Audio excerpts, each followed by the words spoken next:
আসসালামু আলাইকুম। কেমন আছেন সবাই? আশা করি সবাই ভালো আছেন। তো সৌদি আরবের মানুষ মানে এত জিনিস অপচয় করে, নষ্ট করতে আরে কিছু হবে না।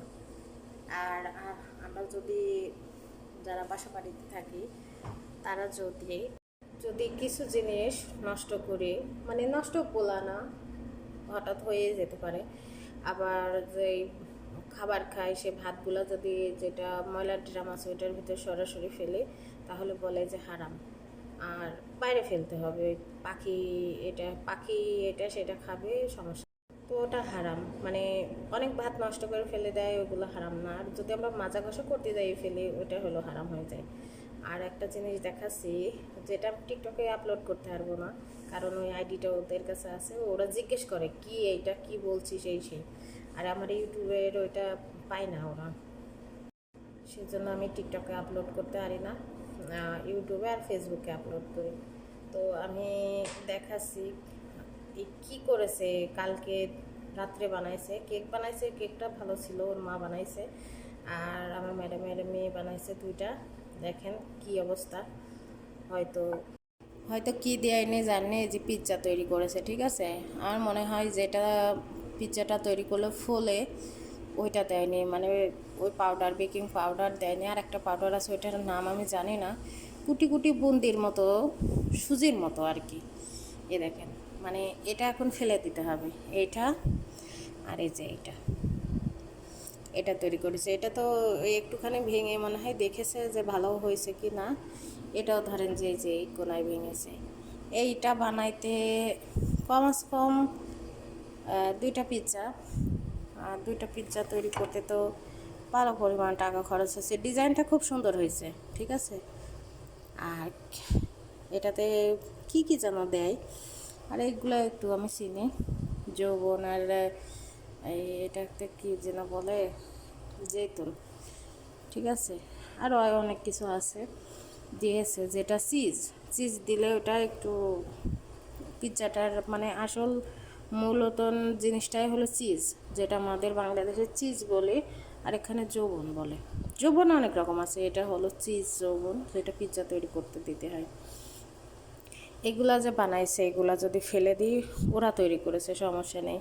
আমরা যদি নিজে থেকে কিছু খাওয়ার জন্য তৈরি করি, ওটা ওতে সমস্যা হয়।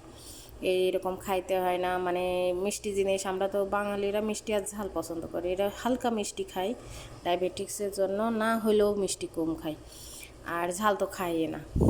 তো ধরেন যে ওইগুলা তখন হারাম, মানে ওইগুলা খাইতে হয় না, সমস্যা হয়। ঝাল বেশি খাইলেও সমস্যা, ভিতরে সমস্যা হয়, মিষ্টি খাইলেও ডায়াবেটিক্স, এটা ওইটা তেল, এই তিনটা জিনিস ওদের সমস্যা, ঠিক আছে। এটা যে ফেলে দেবো এটাতে কোনো সমস্যা নেই। আমরা যদি কিছু করে ঝাল মিষ্টি জিনিস তেল বেশি দিয়ে এগুলো করে খাই তাহলে সমস্যা হয়ে যায়, মানে আমাদের সমস্যা হয়। মানে ওরা তো বলতে পারে না যে এগুলো খাবি না, এটা তো বলতে পারে না, কিন্তু বলে যে এই মিষ্টি খাইলে ডায়াবেটিক্স অন্য রোগ হয়, তেল বেশি খাইলে ক্ষতি হয়, ঝাল বেশি, ঝালের কথা তো সেরকম নেশাও না, বলবেও না, ঠিক আছে। তেল আর মিষ্টি জিনিস এই দুইটার জন্য স্বাভাবিক সবসময়ই বলে।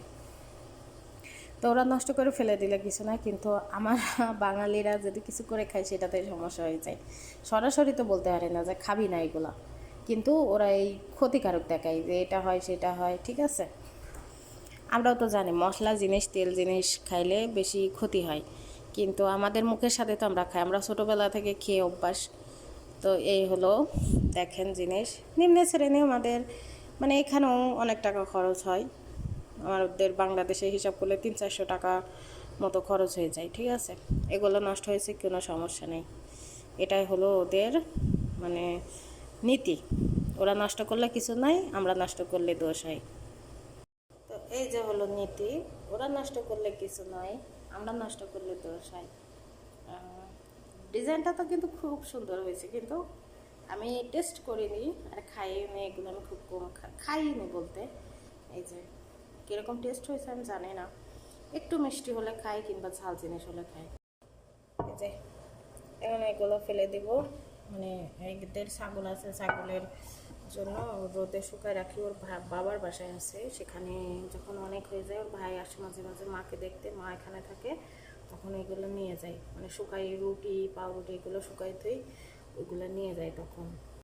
তো ধরেন যে এগুলা এখন বাইরে জায়গা আছে, ওখানে রোদ্রে রেখে দেবো, শুকাই যাবে। শুকালে তো আর গন্ধ বেরোবে না, নষ্ট হবে না, ওইগুলো নিয়ে যায় ছাগলকে খাওয়ানোর জন্য। তো এই হলো সৌদি আরবের মানুষের নীতি। ওরা নষ্ট করলে কিছু নয়, আমরা নষ্ট করলে দোষ হয়। তো সবাই ভালো থাকবেন। আল্লাহ হাফেজ। আসসালামু আলাইকুম।